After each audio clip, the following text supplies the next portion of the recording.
No es con poca perplejidad que recibí del padre Copetti el encargo de transmitirles un testimonio acerca del acompañamiento de el dolor, el sufrimiento, la muerte y la dignidad de la significación de esta materia. Se me ocurrió de que reducirlo a algo puramente testimonial podía ser un poco representativo del tema, por eso preferí abordarlo desde distintos ángulos.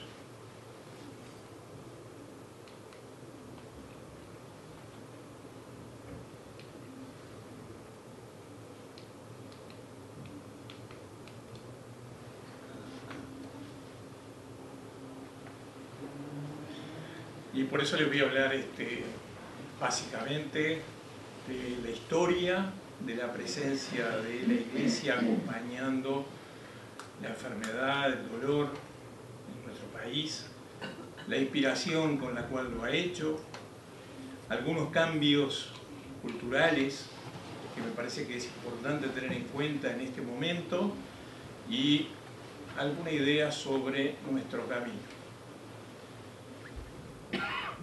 La tarea hospitalaria y la caridad en el Uruguay, como recién la doctora lo recordaba, para América Latina, fue asumida por la Iglesia desde sus inicios. El Hospital de Caridad, que es la primera institución hospitalaria del país, trae a 8 religiosas, hermanas del huerto, para darle sostén y acompañamiento a la tarea de custodia y vigilancia de los enfermos. Este compromiso se extiende con la cooperación de las hermanas vicentinas y capuchinas a lo largo y a lo ancho del país. Y en nuestra historia hay católicos emblemáticos que los recordamos básicamente por su presencia en el nomenclátor, como Luis Piñero del Campo, como Luis Pedro Lengua, Salvador García Pintos, Julio García Otero, Roberto Berro, que nos permiten saber y recordar de que la Iglesia, los cristianos, los católicos han estado al lado de el dolor, el sufrimiento y la enfermedad desde el comienzo de esta patria.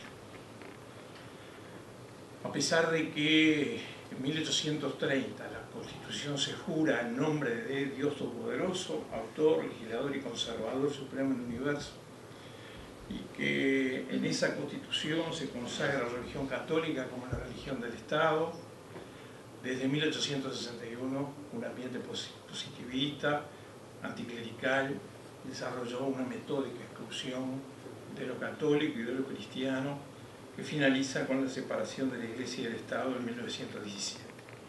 La Iglesia fue arrinconada y colocada en situación resistente. Hay algunos que les entusiasma decir que eso fue una guetización de la Iglesia.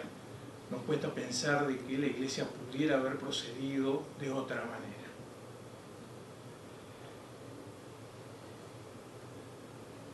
Este proyecto de cristianización tiene diversos pasos: la ley de secularización de cementerios, el único matrimonio válido, el civil, el quite de los crucifijos en los hospitales y en toda oficina estatal, el abandono de la enseñanza de la religión en las escuelas. Todo esto se hace dentro de una constitución que aseguraba a los uruguayos la íntima unión entre la Iglesia Católica, que había sido fundadora de la nacionalidad, y el Estado. En el año 17 se consagra la separación de la Iglesia y del Estado y se define que el Estado no sostiene religión alguna. No desapareció, sin embargo, la presencia de la Iglesia posteriori de esta definición constitucional. Las hermanas del huerto, las hermanas capuchinas, los hijos de la Divina Providencia, las hermanas de Calcuta, que actualmente asisten a numerosos pacientes psiquiátricos crónicos, y entre las obras laicales, la Legión de María, que con sus manzaneras acompañó a tantísimos enfermos ambulatorios, son recuerdo de esta presencia.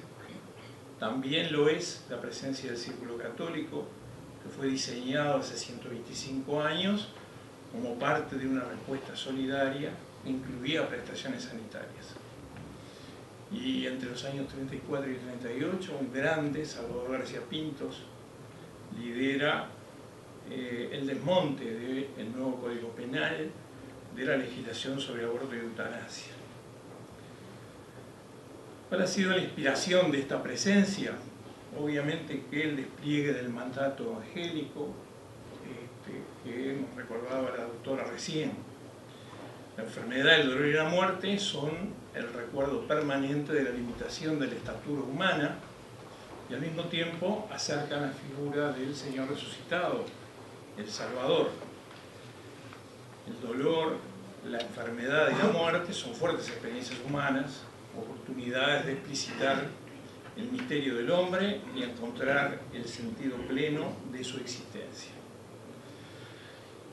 Y la pastoral de la salud, es decir, la misión y la acción de la Iglesia respecto a estas realidades, es la respuesta a las grandes interrogantes de la vida, como son el sufrimiento y la muerte, a la luz de la muerte y la resurrección del Señor. Así la pastoral de la salud se transforma en anuncio de la muerte y resurrección del Señor, única verdadera salud. Esta es el resumen que el documento de Aparecida hace de la carta encíclica Pastor Bonus, refiriéndose a cuál es el sentido hondo de la pastoral de la salud. ¿Cuáles son esos cambios culturales que los invito a reflexionar? A medida que la medicina avanza y empiezan a hacerse desde la medicina promesa de vida eterna, el acompañamiento espiritual del dolor y el sufrimiento parecen perder relevancia.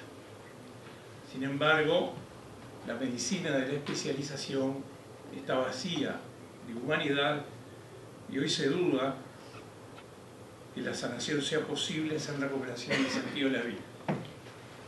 Sería muy largo afinar en esto, pero esto es un elemento que los dejo a consideración de ustedes.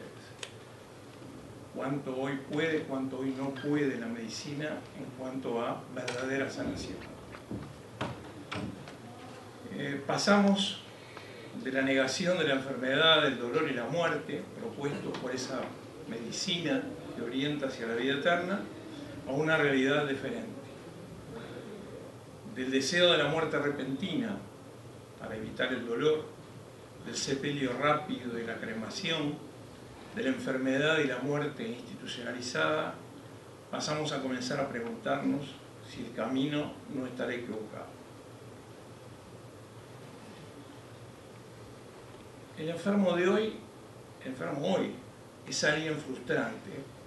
La secularización, la confianza indebida en la medicina, la medicalización de la fase terminal, la visión de la muerte como un fracaso, la nueva división del trabajo que aparta a los tradicionales cuidadores de los pacientes de la responsabilidad familiar.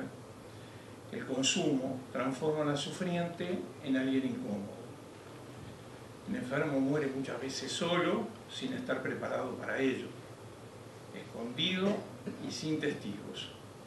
Sus familias le estarán agradecidas de morir discretamente y rápido. Sin embargo, los profesionales de la salud que intervienen cada vez más en el fin de la vida de los enfermos ven que no les va bien, ni con el enfermo ni con sus familias. Reciben cada vez más demandas de sus familias. Los enfermos están cada vez más insatisfechos